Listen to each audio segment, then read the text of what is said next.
I had to do this one.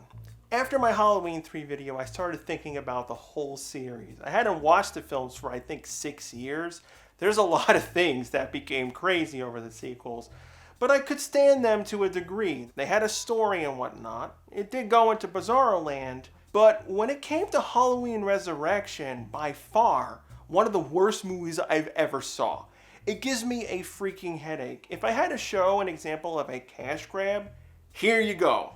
I could not think of anything that was a sliver of a good idea, a good character, a direction they went into, nothing. I can't even do a rewrite because I'd scrap the whole thing and make up a different movie. It hurts even more after the series got some redemption with H2O. They went back to where it started after this huge departure with Jamie. Laurie wants to end it with Michael, then resurrection comes.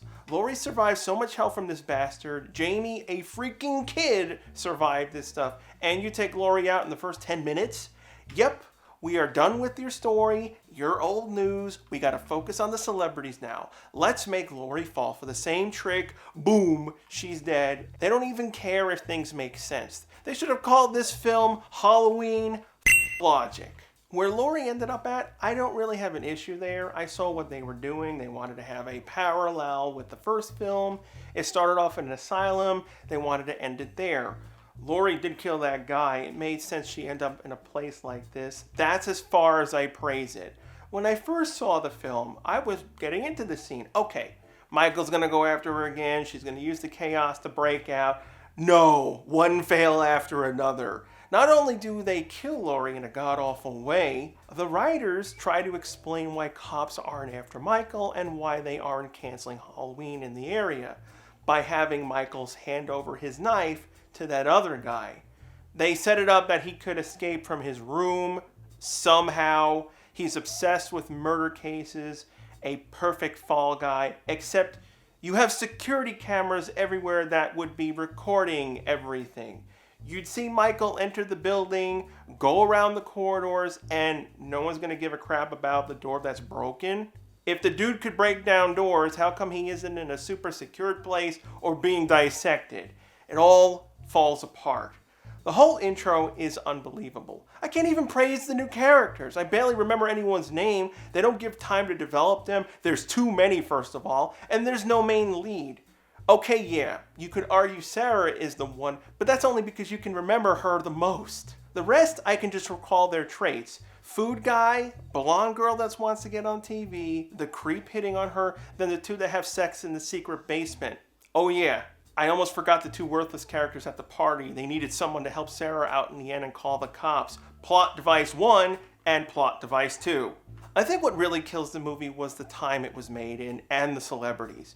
If you were too young to remember the early 2000s, new millennium, everyone's going crazy over that, the boom in technology was happening, cell phones here, PDAs there, the Matrix happened, they wanted to capitalize on those trends, get new young adults to watch the movie. I'll give them one thing.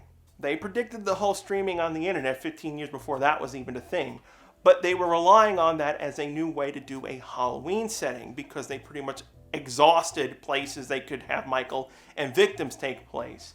The only things I could think of that would be original, an army base, a nuclear facility, but the plot would be so stupid at that point, even though the movie is freaking stupid too.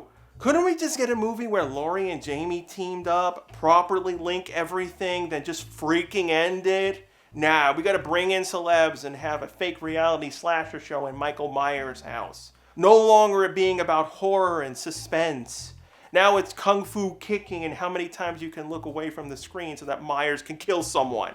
Speaking of which, I thought it was stupid that Myers' house still existed.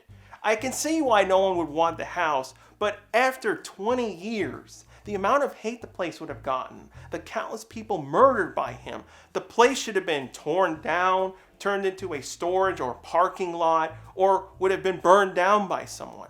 It made no sense that the house remained. I have to also mention, since this answers where Michael goes, it brings up more issues. No murders occurred in these 20 years at this house? No real estate agents dead, no drunk or smoking kids dead, no one going in as a dare. Nothing happens here till the reality crew came in? Even that's dumb.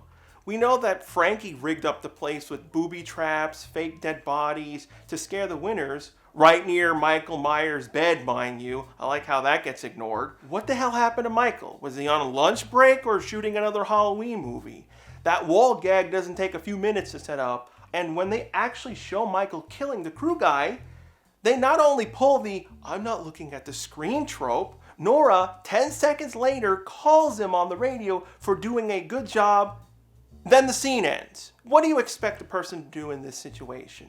A, call on the radio multiple times after getting ignored, get mad, go inside where Michael would kill Nora next, making the reality show get canceled. B, wait a few minutes, get worried, then call the production about a missing crew member. Or C, none of the above. Completely ignore that a guy vanishes, somehow finish setting up the rest of the rooms without accident from Michael. Who did it anyway? Nora? I don't see anyone else there. Then start the live show and only bring him back up when it becomes important to the plot again. Which one do you think the writers picked? Another reason why I didn't care about the cast members was how nonchalant they were about Michael Myers. From this being some crap live show, Frankie screwing with the house, most of the characters giving 2 licks about Myers, they're just having fun. It dilutes the movies and it's basically an insult. It's the amount of no craps given about all these people who were killed over 20 years. Everything done here is for the lulz. Ironically, if you think about it, that's the movie they made. They wanted another Halloween movie, even after Jamie Lee Curtis wanted the series to end. No one gave a crap about the story. They just used whatever was trending and they inadvertently made fun of themselves. It causes this horrible tone shift.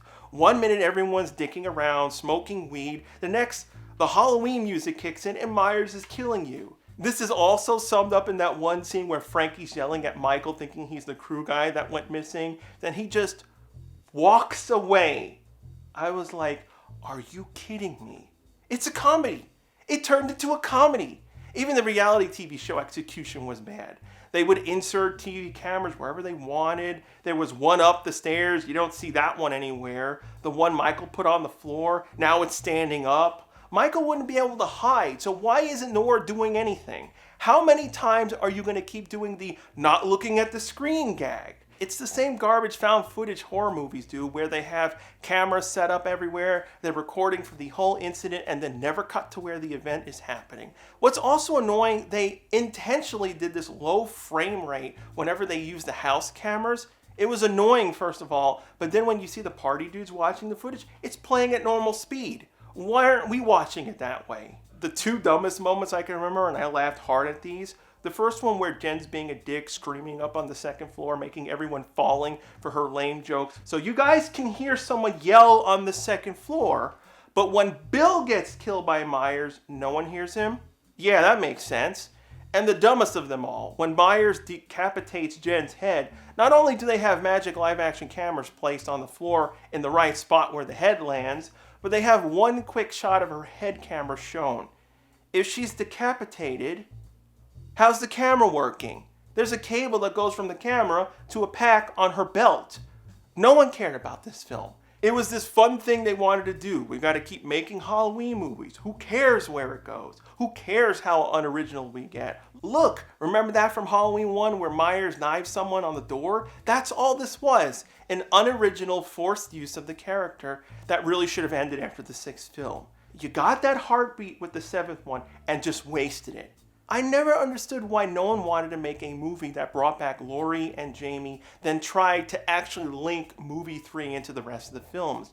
You'd use your movies in a new way. Have Dan come back too. Make Stonehenge be the epicenter of all this. We know that one of the Stonehenges had that power. Why not make it that? Michael was the only child born on X day when the planets aligned, using the backstory of this magic. The reason why we haven't seen Dan for all these films, he was fired from his job after the whole making the TV stations take down the broadcast, and he went on to finding out the truth of this power. His investigation gets to the point in figuring out that Michael is linked to the stones. Maybe he saw reactions at Stonehenge during movie 6. he keeps coming back to life because the stones keep sending out that evil energy. Every time Michael kills, those live feed the stones, and the only way to stop him is to destroy the remaining stones, like what happened in movie 3.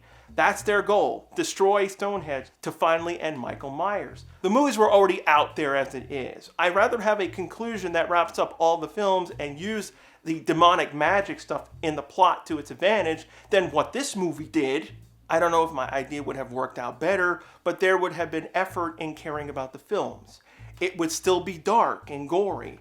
Who would have survived and who would have died? I'd have Laurie be the conduit that feeds back into the stone, blowing them up with Michael in it.